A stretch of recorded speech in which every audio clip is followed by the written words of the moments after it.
जय माता दी। दोस्तों हमसे जुड़े रहने के लिए सब्सक्राइब करें हमारे चैनल को और प्रेस कीजिए बेल आइकन की घंटी को, जिससे हमारे सभी अपडेट्स आपको नियमित रूप से मिलते रहें। दोस्तों, क्या दूसरे की मन की बातों को जान लेना? कोई इंसान हमारे बारे में क्या सोच रहा है, इन बातों को जान लेना क्या संभव है? तो इसका उत्तर है यस, हाँ संभव है।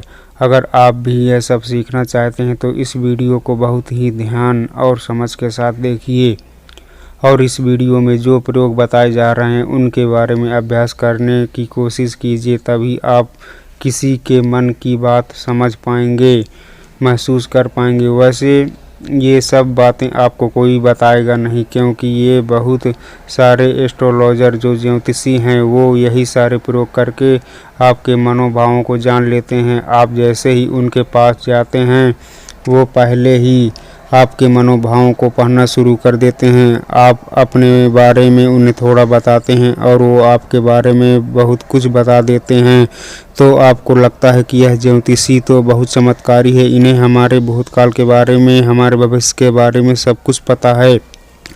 पर ये कोई वास्तविकता नहीं है और कोई चमत्कार भी नहीं है। ये तो सिर्फ अभ्यास की बात है और जो उन्होंने किया है और उसी से ही वो आपकी मन की बातों को जान लेते हैं। और वो तो आपको सारी बातें नहीं बता सकते, क्योंकि उनका घर और उनका बिजनेस इसी से ही चलता है। तो आइए हम शुरू करते हैं कि इसको किया कैसे जाता है। सबसे पहले बात है कि अगर किसी के मन की बातों को जानना चाहते हैं तो उसके लिए आपके मन का शांत होना बहुत ही ज़रूरी है। थोड़ा ध्यान से समझना इस बात को, तभी आप इन प्रयोगों को सक्सेसफुली कर पाएंगे। एक बार की बात है, एक जैन फकीर हुए जॉर्ज गुरजियफ। वे अपने शिष्यों को सिखाते थे कि तुम शब्दों से नहीं, मन की भावों से बातचीत करना सीखो। इसे टेलीपैथी भी कहा जाता है, जो बिना कुछ कहे एक दूसरे के साथ मन ही मन बात कर लेना।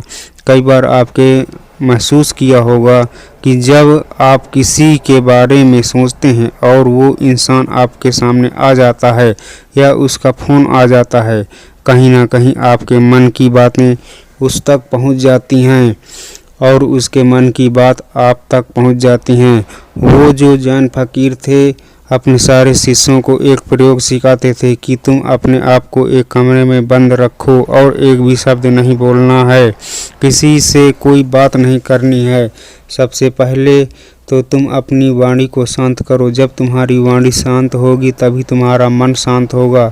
हमारी वाणी ही हमारे विचारों को शब्द देती है, आवाज़ देती है। पहले वाणी में शांति आएगी, फिर विचारों में शांति आएगी। फिर जब उन शिष्यों का मन प्रयोगों के द्वारा शांत होने लगता था, तब गुरजियफ क्या करते थे कि अपने मन में एक शब्द बोलते थे, जैसे गुलाब का फूल।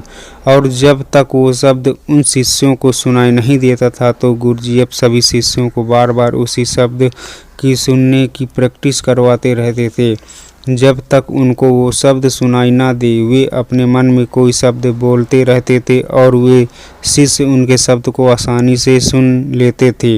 बिना मुंह से कुछ भी बोले वे सब कुछ साफ साफ सुन लेते थे, बिना कुछ बोले। वे कैसे सुनते थे? वैज्ञानिकों ने भी इसको प्रैक्टिकली प्रूव किया और इसे टेलीपैथी का नाम दिया और 100% इस बात को सच साबित किया।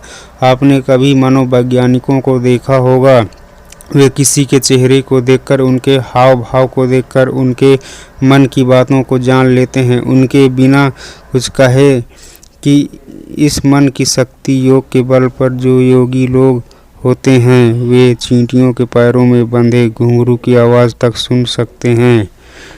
तो लोगों के मन में तो दुनिया भर का शोर मचा हुआ है, वो आपको कैसे नहीं सुनाई देगा। लेकिन इसके लिए आपको एक बात बता दूं, जिन लोगों का मन बहुत चंचल रहता है, बहुत दौड़ता रहता है, ऐसे लोग अपने ही मन की बातों को ठीक से नहीं समझ पाते, तो वे किसी और के मन की बात को क्या समझ पाएंगे।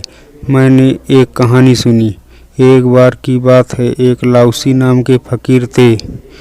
वे अपने एक शिष्य के साथ रोज़ सुबह वॉक करने के लिए जाते थे। एक दिन जो उनका शिष्य था वह अपने एक मित्र को भी साथ लेकर आया। तो मॉर्निंग वॉक के टाइम पे उनका शिष्य और उनका मित्र भी साथ साथ चलने लगा। वे काफ़ी देर तक ऐसे ही पैदल चलते रहे। किसी ने कोई आवाज़ नहीं की। जो उनके शिष्य का मित्र था वो बड़ा हैरान हो रहा था कि ये लोग कुछ बोलते क्यों नहीं, इतनी देर से चुप क्यों हैं ये लोग। तो उसने सोचा कि ये लोग आखिर क्यों नहीं बोल रहे, ये लोग तो बहुत ही गुमसुम होकर चल रहे हैं, तो मैं ही बात शुरू करता हूँ। और उसने सिर्फ इतना कहा कि कितनी अच्छी सुबह है, कितना अच्छा मौसम है।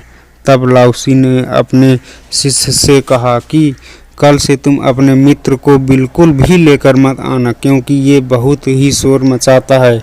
वे शिष्य बड़ा हैरान हो गया कि इसने तो बस इतना कहा कि कितनी अच्छी सुबह है, मौसम कितना अच्छा है, इतने में इसने कौन सा शोर मचा दिया। तो लाओसू ने अपने शिष्य से कहा कि मेरा मन अब पूर्णतः शांत हो गया है। अब जरा सी भी आवाज़ मुझे शोरगुल मालूम होती है। सुबह अच्छी है तो है, मौसम अच्छा है तो है। मैं भी देख रहा था कि मौसम अच्छा है, तुम भी देख रहे थे, तो इस बात को व्यर्थ में बताने का मतलब ही क्या हुआ। मेरे मन में ऐसी शांति भर गई है कि ये व्यर्थ की बातें मुझे बिल्कुल भी अच्छी नहीं लगती हैं, क्योंकि मैं बिना बोले ही सब कुछ सुन सकता हूँ और बिना कहे ही सब कुछ कह सकता हूँ। तो मैं शब्दों को बोलकर और सुनकर अपनी उस शक्ति को क्यों नष्ट करूँ। जब मैं बिना बोले सुन सकता हूँ, बिना कहे कह सकता हूँ, तो मुझे शब्दों की ज़रूरत ही नहीं है। तो दोस्तों, अगर आप भी चाहते हैं कि आप दूसरे लोगों के मन की बात जान सकें, तो उसके लिए एक प्रयोग करें। सबसे पहले आप दिन में एक समय निश्चित करें कि इस समय से इस समय तक आप कुछ नहीं बोलेंगे, और उस समय में आप एक आवाज़ में बैठना सीखिए और अपने मन में ज़रा गहरे झांक कर देखिए कि वहाँ क्या चल रहा है। आपको कोई प्रतिक्रिया नहीं देनी, बस देखना है, और धीरे धीरे इसे देखते हुए आपका मन शांत होने लगेगा। इसे ही महात्मा बुद्ध ने आनापानसति योग कहा है, जिसमें आपका पूरा ध्यान सांसों पर रहता है। इससे आपके मन में पूर्णतः शांति आ जाती है, और जब आपका मन पूरी तरह से शांत हो जाता है तो अपने आसपास हो रही चीज़ों को, लोगों को उनकी गहराई से देख पाते हैं, गहराई से समझ पाते हैं, सुन पाते हैं। एक शांत चित्त वाला इंसान बिना कहे ही सामने वाले की हर बात समझ लेता है, और वे जो कह रहा है उसकी झूठी बातों में कभी नहीं फंसता, क्योंकि एक शांत चित्त वाला वो सब कुछ सुन सकता है जो एक साधारण इंसान कभी नहीं सुन सकता। तो दोस्तों, अगर आप भी चाहते हैं कि आप लोगों का मन को पढ़ सकें, उनके मन में चल रही भावनाओं को महसूस कर सकें, तो इसके लिए आप अपने मन को शांत करने का अभ्यास कीजिए। और जब आपका मन शांत हो जाए तो धीरे धीरे लोगों के मन में गहरे झांकने की कोशिश करें, उनके हाव भाव को समझने की कोशिश करें, उनके शब्दों पर मत जाएं, जो उनके हाव भाव हैं उनको गहराई से समझने की कोशिश करें। दूसरे के मन की बात को जान लेना कोई बड़ी बात नहीं है, पर शर्त यही है कि आपको ये अभ्यास निरंतर करना होगा। जिस दिन आपका अभ्यास सिद्ध हो जाएगा तो बिना कहे ही लोगों के मन की बात, सारी बातें साफ साफ सुनाई देंगी। दोस्तों, जीवन के हर क्षेत्र में इसका बहुत ज़्यादा फायदा मिलेगा, चाहे वे आपके रिश्ते हों, आपके क्लाइंट्स हों, चाहे आपकी नौकरी का इंटरव्यू हो। ज़िंदगी के किसी भी क्षेत्र में चले जाओ, आप सामने वाले के मन की बात को समझ पाओ, महसूस कर पाओ, तो आप ज़िंदगी में हर कामयाबी हासिल कर सकते हो। आपका कोई इंसान झूठ बोल के धोखा नहीं दे सकता, कोई आपका इस्तेमाल नहीं कर सकता। आप हर तरह की भावनात्मक चोट खाने से बच जाएंगे।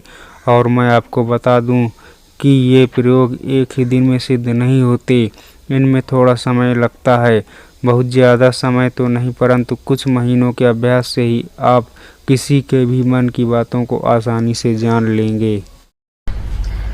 सो आई होप आपको वीडियो पसंद आया हो तो लाइक कीजिए, सब्सक्राइब कीजिए, बेल आइकन की घंटी को प्रेस करना बिल्कुल मत भूलिएगा, जिससे हमारी वीडियो पे आने वाली हर नोटिफिकेशन सबसे पहले आपको मिले। सो फिर मिलते हैं एक नेक्स्ट वीडियो में एक नई जानकारी के साथ, एक नए अंदाज में। तब तक के लिए ओके, गुड बाय ऑल।